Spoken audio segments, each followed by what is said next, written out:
Shalom and welcome to another episode in our series called The Life of Christ in Context.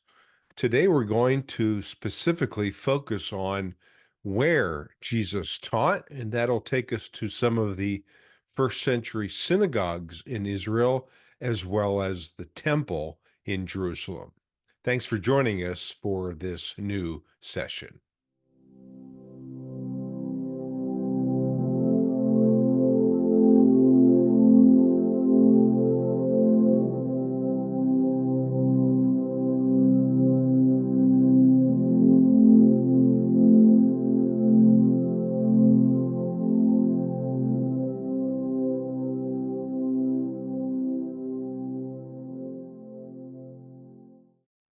As we begin this new session, understand that we're talking about the life of Christ in context, and that means understanding and seeing Jesus through the lens of the historical, as we have been doing so thus far, the geographical, we'll do some of that today as well, the archaeological, the chronological, the cultural or the Hebraic background of Jesus. And of course, we'll touch on this, but more of that is coming in detail, as well as the soteriological or the redemptive part of Jesus' ministry. We appreciate that he came for the sake of us as he took our place on the cross ultimately, and that is really the emphasis of the ministry of Jesus, how he gave his life for you and me. That means he went to Jerusalem, and that's where we'll end our session here today as we understand what Jesus taught and where specifically he taught in the temple. But as you see this unfold in front of you, we've been looking at where Jesus lived, who Jesus was, what Jesus did. And of course, this is where we'll focus today, where Jesus taught, but yet forthcoming will be how Jesus taught, what Jesus taught, and why Jesus taught. We are also going to blend in a few other sessions with an archaeological point of view, with a chronological perspective as well. And that's, again, forthcoming in upcoming sessions. But our focus today is where Jesus taught. Now, of course, this blends into what Jesus taught, because when we talk about teaching about the Malchut Shemaim, this term that comes from Matthew chapter 5, the kingdom of heaven, Jesus said this in terms of his focus. He taught about the kingdom of heaven drawing near. Repent and believe the good news, as we read in Mark chapter 1. But Jesus taught, let's keep in mind, about the kingdom of heaven being at hand, and he invited people to be a part of this kingdom. So whether he taught here on this hillside or that hillside, the Arbel, or in this plain we call the plains of Gennesaret, we think and certainly can appreciate that the kingdom message was Jesus' go-to message. Hands down, this is what he taught everywhere, whether it be here in the Galilee or certainly in Jerusalem. And that's our focus today as we take a look at synagogues. Now, let me first say that synagogues were a gathering place. In fact, we'll talk about in just a moment the purpose of a synagogue, but let's step back and take a look at the archaeological discovery of this first century synagogue. I usually say 7 or 8 first century synagogues have been discovered so far in the land of Israel, although that's dependent on how you count them. And maybe even here at Magda, a second one was found just on the other side of the main road that goes right past the site. You can see the inner benches of this very modest synagogue and the outer area where it even included some very nice mosaic. So back when it was discovered, before the roof was put on top, We were able to sit inside of this synagogue. In fact, that afternoon, the lead archaeologist's son was being bar mitzvahed using this whole bench area for his family and friends gathering, and this platform stone, where most likely 2,000 years ago, the scroll was actually placed. Specifically, let's just assume the scrolls of the prophets. When we take a look at Luke 4, remember when Jesus is handed the scroll, it was his prerogative to read whatever he wanted to from the scroll of the prophets, because the Torah has already been read, a portion from the first five books, but now Jesus picked up the scroll of Isaiah and read from it, as we know from what we know as Isaiah 61. But I digress to that Luke 4 passage. But let's consider Jesus' teaching here. Even though Magdala is not mentioned in the Gospels, the end of Matthew 15, I believe, is when he sails in after feeding the 4,000 into this port of Magdala. And no doubt he taught here, even though it's not specifically mentioned. There's a beautiful mosaic around the outer area of this very modest synagogue. And we think that maybe 40, 50, 60 people could maybe sit into this synagogue. And again, well preserved, found only under, I think, about 14 inches of dirt. And as we know from Josephus, the city of Magdala was really destroyed for good at the time of the first revolt. In fact, even though Josephus exaggerates his numbers greatly, he did say that the harbor was red with the blood of fallen people from Magdala. But let's take a look at this particular inscription. I think it was found 1990, I believe, perhaps earlier than that. The Theodostus inscription, and it's written in Greek, as you see. But one uh, thing that I want us to look at is the purpose of the first century synagogue. Now, according to this synagogue and this inscription, I should say, Theodotus was the ruler of the synagogue and the son and grandson of the synagogue's ruler. So this guy had a heritage of being uh, really instrumental in the leadership of a synagogue. But three things are mentioned specifically what you would do in the first century in a synagogue gathering. Now, this is unlike the synagogue gatherings that took place after the destruction of the temple in 70 AD.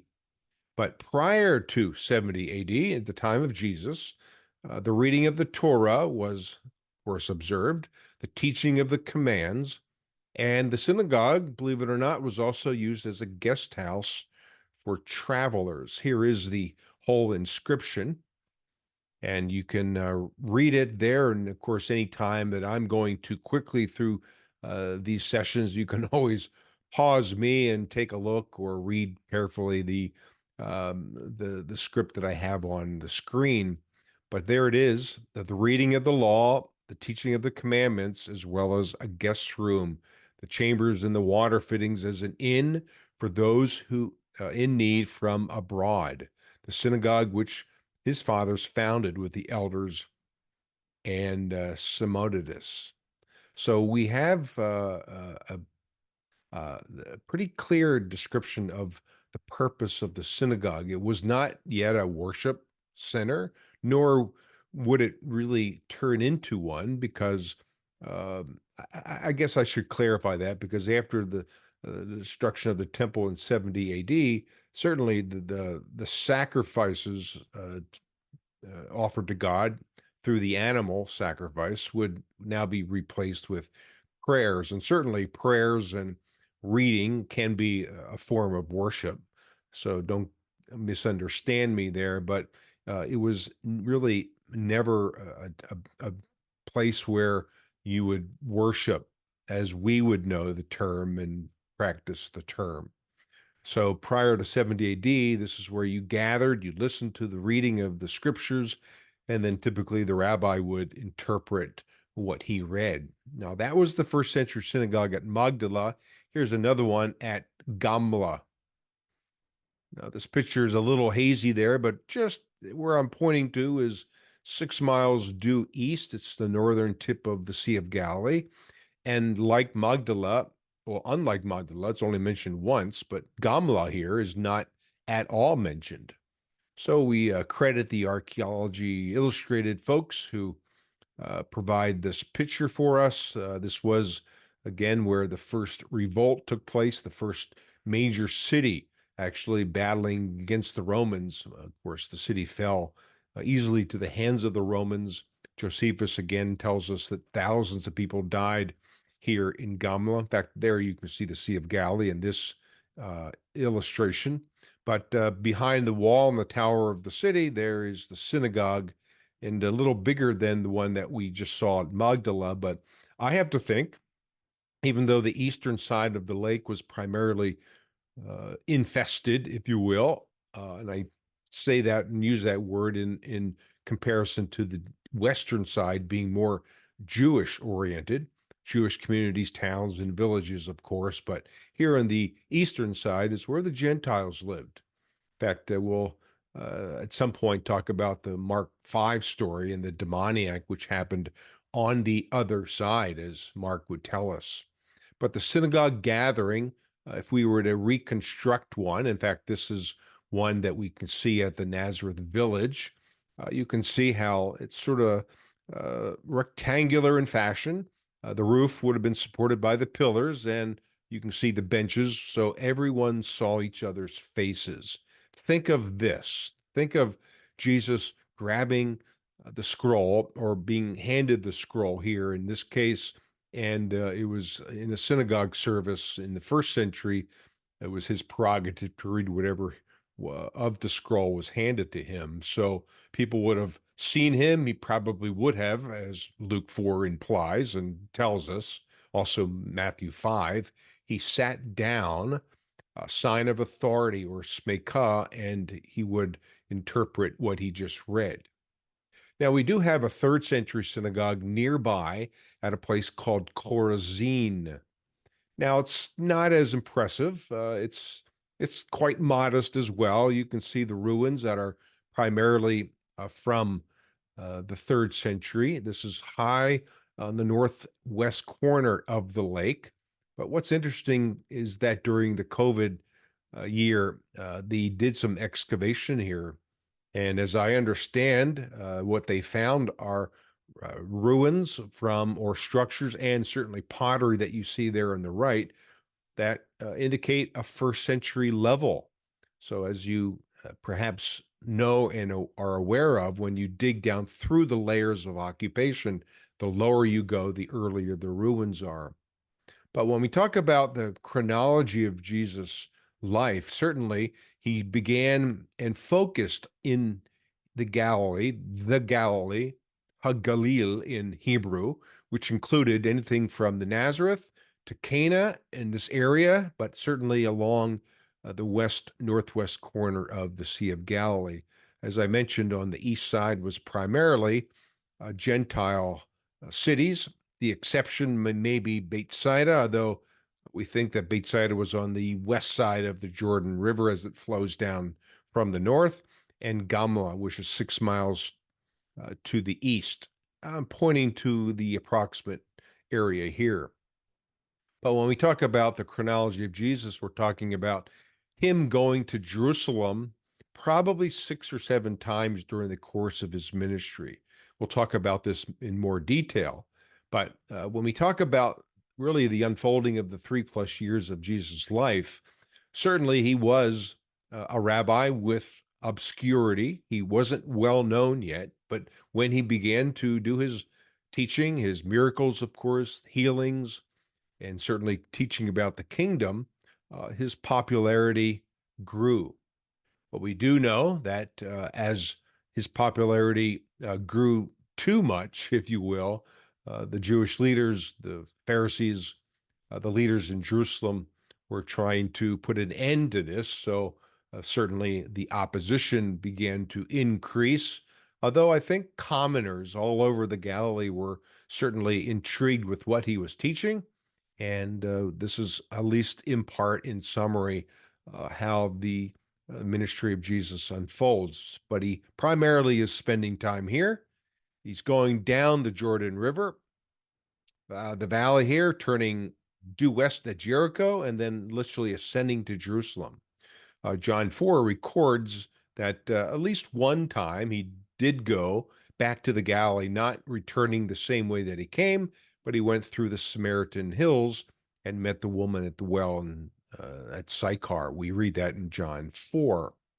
But as we unfold that chart and see the obscurity, season of Jesus' ministry, the popularity, I would say how it increased, but then towards the end began to decline.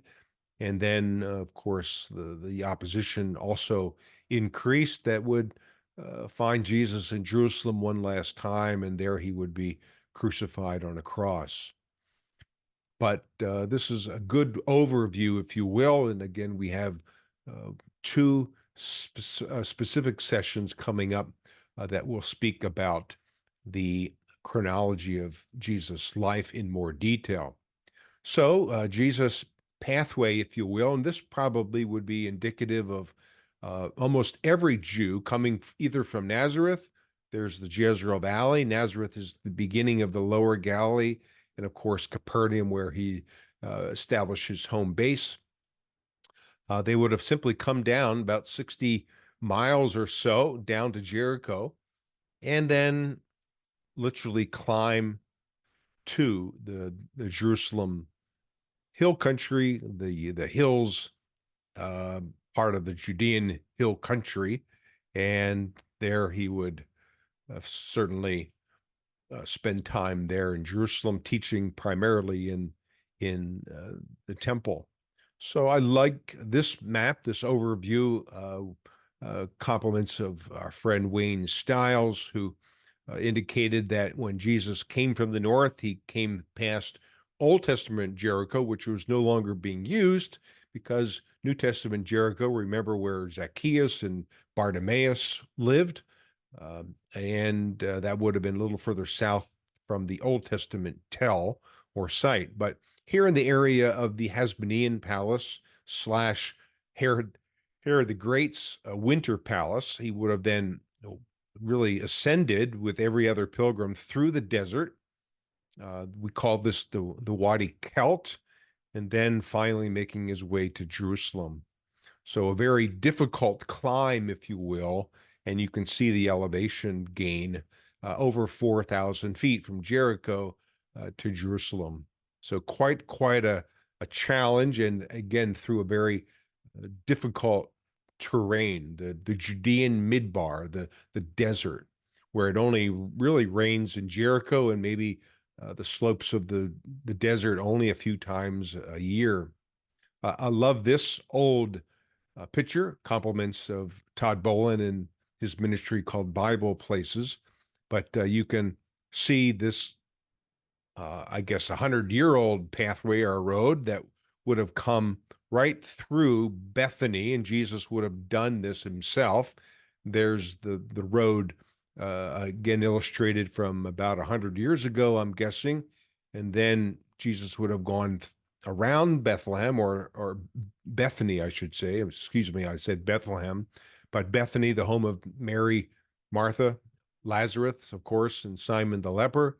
And then on to the temple there, going past places like Bethpage, which is about right here on the eastern slope of the Mount of Olives. So topographically, geographically, Jesus certainly must have been in shape, as well as the other people who traveled all the time for really, if you were a good observant Jew, you would have gone to Jerusalem at least 3 times a year for Sukkot or tabernacles in the fall, and then for Pesach or Passover in the spring, and then 50 days later, Shavuot or Pentecost. So there's the Mount of Olives. In fact, Jesus did spend time in the temple, but he would have had to uh, from Bethany and Bethpage to the east, as we just saw, he would have then had to walk down this western slope somewhere of the Mount of Olives. Of course, he did this on his last journey here. We read this in Luke 19. He rode on a colt in fulfillment of Zechariah chapter 9. But in and out of the temple, where you see it marked here with the red arrow, is where Jesus primarily would spend most of his time teaching in and around Jerusalem. Now, I use the numerical value of maybe 25,000 people lived here in Jerusalem in the first century, but it at least tripled in size during the time of the three festivals. This is a great southern view looking at the Pool of Siloam, John 9, and the Pilgrim Road that was just recently discovered that connected the pool with the southwest corner of the temple. There is the south wall of the temple, the two gates. We'll talk about that in just a moment. The royal stoa on the southern end of the temple, but a great view. And again, just let me just pause for a moment to talk about the topography of Jerusalem. Jerusalem initially was only this little area back in the days of Abraham. We think of Genesis 14, Genesis 22. It was called Salem, defined by the Kidron Valley here on the east. And this valley that's more or less filled in now in this illustration, but we call it the middle or the cheesemakers or Taropian Valley here to the west of this particular wall. But certainly in the days of Jesus, as it was even in the days of Hezekiah, this whole western wall, the western hill, I should say, was all filled with people, residents, if you will. And this is what we call the upper part of the city. So this western hill was enclosed by this wall, and this is what Jerusalem looked like. I like this illustration as well. In fact, if we look just for a moment to the east, this is about 20 miles to the east, there is the Dead Sea, which means the hills of Jordan today, hills of Moab. Edom is to the south, the Ammonite areas to the north of the tip of the lake. There's the Judean desert, through which Jesus would have walked along with other pilgrims coming to Jerusalem. But there's the Mount of Olives range. So we're looking west to east. So this range is certainly east of the Temple Mount that we see here. One of the largest valleys, one of the two largest valleys, I should say, is we just saw it, the Kidron Valley, and then this west and southwest valley that winds around the southern end of the city is called the Hinnom Valley. The Hinnom Valley, it's mentioned in actually the Old Testament, Jeremiah chapter 7. This whole area outside this western fortification wall of the city was a quarry, most likely where Jesus would eventually be crucified and buried in a tomb. Herod's palace here, again, we'll deal with more detail in other sessions to come. But you can see the Temple Mount. There's the Royal Stoa and the Antonia Fortress, the pools of Bethesda, and the pool of Siloam. Siloam mentioned in John 9, Bethesda mentioned in John 5. This is the whole northern part of the city that was also enclosed. So a good representation of what Jesus encountered. And one more model, this is compliments to Dr. Daniel Werner, actually excavated with him at Tel Gezer a couple of years ago. And he allowed me to use this great, I think, model of Jerusalem as well. Again, highlighting the temple. The temple was, as we'll talk about, was big enough for about 12 football fields as we would know it today, about 36 acres in size, but a good representation of the Kidron Valley. This bridge here was suggested by Charles Warren, an early explorer back in the 1880s, but really nothing has really been found of it. But A lot of details archaeologically. There's the Pool of Siloam, and a lot of things that were not found but mentioned by Josephus, like a theater here, as well as, of course, it was discovered the palace of Herod the Great. There's that open area on the west side of the city that marks the most likely place for Jesus' crucifixion. But take a look at this. I just want you to understand how large this temple was. Now, Herod the Great expanded the temple platform by building 4 retaining walls. This is what we call the Western Wall. Of course, the Western Wall is famous today. This is primarily where a lot of our Jewish friends come and pray along the wall. On the south, the southern wall, the eastern wall, and the northern wall. This whole length of this western wall is about 400 meters. But you can see in comparison to the first temple, highlighted in yellow, you can see that what Herod did in 20 BC is he basically doubled the size of the platform. He built arches to compromise for the slope and the hill of what we call Mount Moriah. It's mentioned in Second Chronicles 3. Incidentally, this is where Solomon's temple was placed, probably the Holy of Holies, right on that rock. And then when it would be rebuilt in about 1517 or 1516 BC, I'm sorry, 516 BC, shortly after the exile of the Judeans to Babylon after the destruction of the temple in 586. This is where the second temple actually was rebuilt.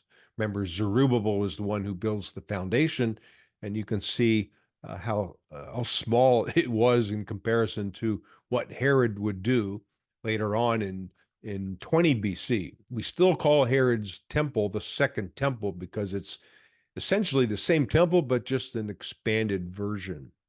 So most scholars still call it the second temple, although it maybe makes sense to call it the third temple after we call Solomon's temple number 1, Zerubbabel's temple that was built in 517 or 516, temple 2, and then Herod's temple 3. But for the sake of being consistent, we'll continue to talk about the second temple. And here on the southwest corner of this second temple, you can see this particular archway was actually discovered by Edward Robinson in 1838. Only a little portion connected to the Herodian wall can be seen today. So the whole pinnacle of this southwest corner of the temple was probably about 130 feet above this Herodian pavement down below. So Jesus would have walked along this road. He would have entered the temple from the south. This entrance was probably reserved for dignitaries, and then another entrance for priests further north. You can see on the top of this wall was pilasters, and they were more decorative, if you will.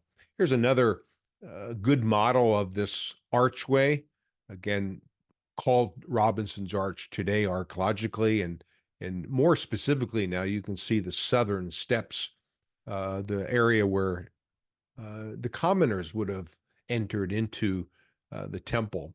But let me go back to this picture. It's intentionally an old picture from prior to the excavations of the steps that Jesus would have used. There again, as we review the eastern wall of the temple and the size of this Temple Mount. Today, of course, on top where the first and second temples once stood is a Muslim holy site. It's called the Dome of the Rock. It was completed in 692 AD. And about 20 years later, 18 years later or so, the El Aqsa Mosque. Technically, the Dome of the Rock is not a mosque. This is, and now since about 2000 or so, there's an underground mosque underneath this southeast corner of the temple. But notice that none of this has been excavated prior to 1967. This is when the Israelis took over the Temple Mount, the old city, as the result of the Six-Day War. But this is a good model here at the Israel Museum of the southern steps that have been discovered and the Huldah Gates. The Huldah Gates, actually named perhaps, as some would suggest, after a prophetess named Huldah, though nothing has been found of this monument, but it's there anyway because it's mentioned by historical sources. But these are the real steps. So when we talk about where Jesus taught, I have to think that he spent a lot of time here on these steps. In fact, these are the original steps leading up into the temple. So when we talk about, for instance, at the sort of the last visit or the end visit of Jesus' time here in Jerusalem, he's in and out of the temple, as you know, during his Passion Week. And Mark chapter 13 records that when the disciples were leaving the temple, they turn around and go, wow, what magnificent stones. They were so impressed with what they saw. In fact, they would have exited the temple from most likely what we think were double gates and would have entered the temple here a little further east of this set of gates through what we think were triple gates. Of course, before you enter the temple, you would have purified yourself in one of these ritual baths. I believe just at the temple area, there has been a little over 30 mikvaot, or ritual baths, that have been discovered, but I think the total count in Jerusalem is something like 106 or 108 now. But you can see how important it was to purify yourself before you would enter the temple. In fact, you would enter the temple through the gate and then go up this sort of underground tunnel that consisted of steps like this and beautiful ceilings. In fact, the ceiling can still be seen today. And then you would have popped up into what we call the court of the Gentiles here, just beyond the 162 pillars that marked the royal stoa on the southern end. Now, Jesus, I think, also would have taught here. In fact, he not only taught on the inside the eastern wall of the temple. We call that Solomon's portico. It's mentioned in John 10. And later on, the apostles would also teach there. Acts 3 and Acts 5 is where it's mentioned. But here in the royal stoa, Jesus would have taught about the kingdom and, of course, was asked about his role as the Messiah.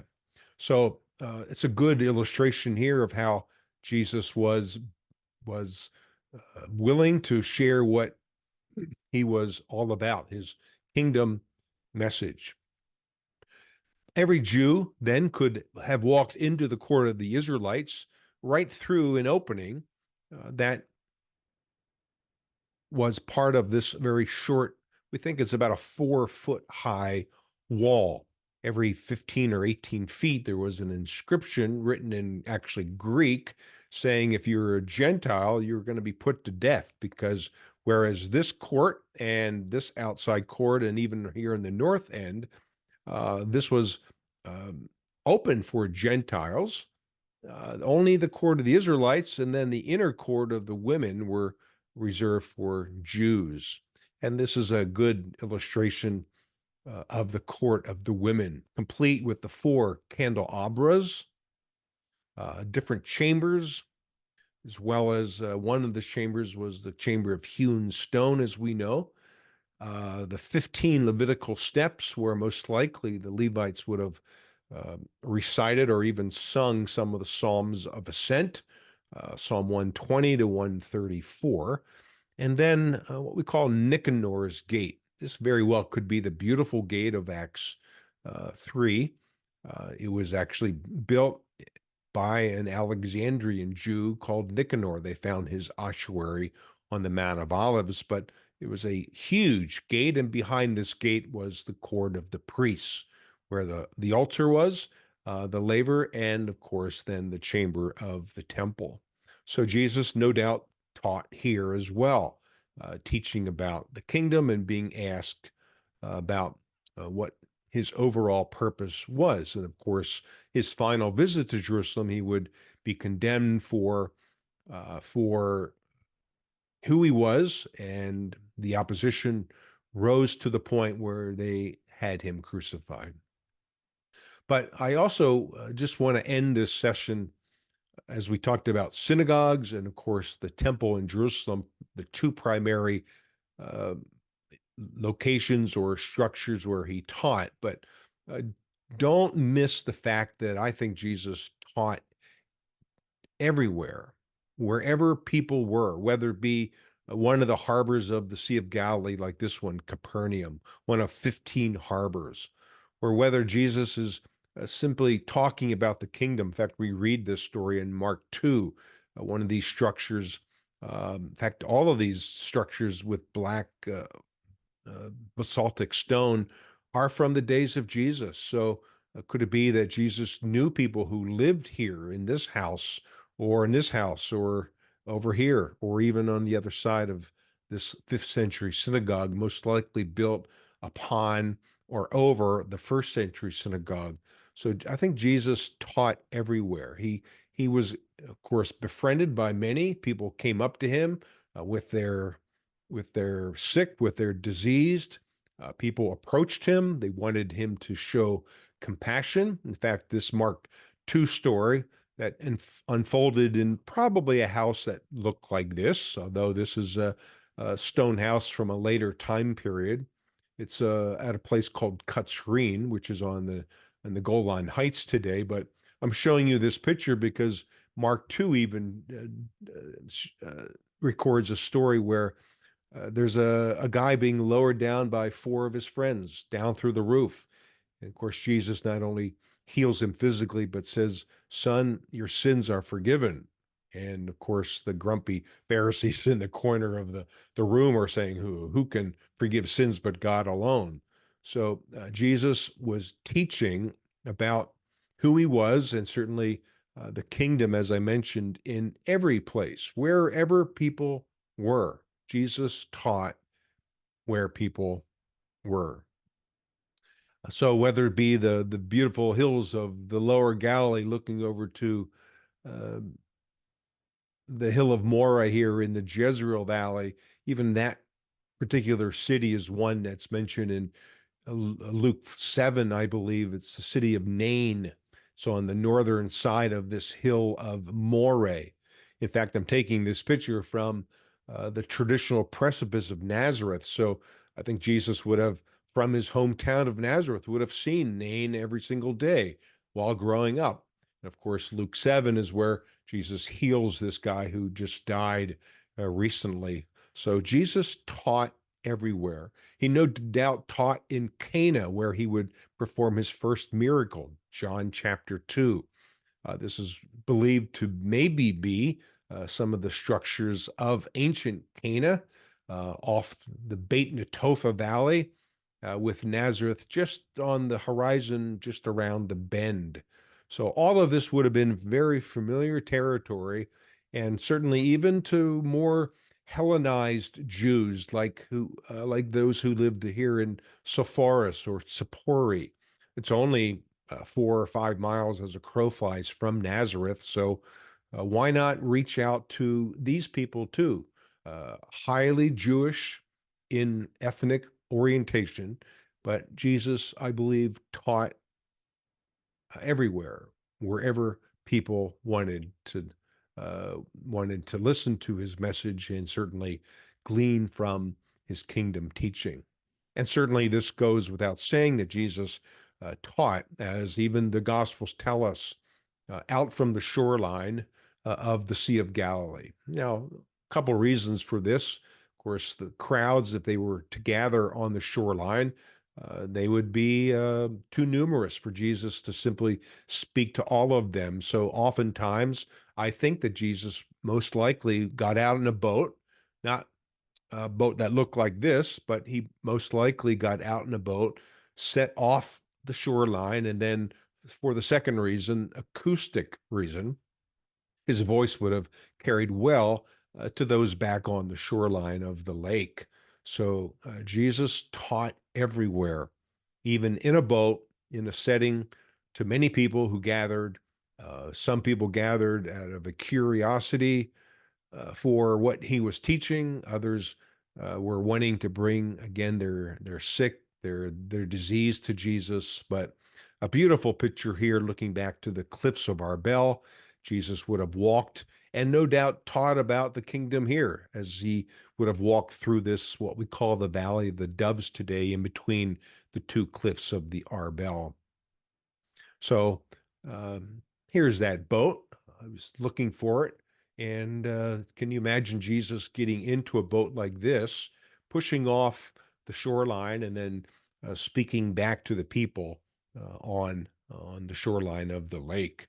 This was a boat that was founded in 1986 at a place called Naf Guinnessar.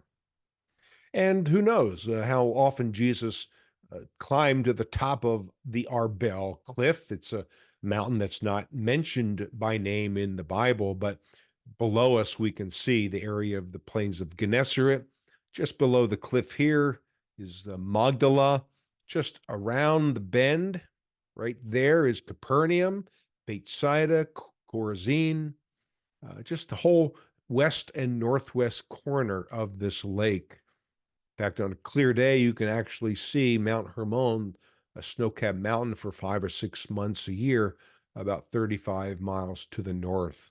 But a beautiful area. I think everywhere where Jesus went here along the lake, he certainly served people, he taught people, and people responded with accepting his messiahship and allowing the reign and rule of the kingdom into their lives.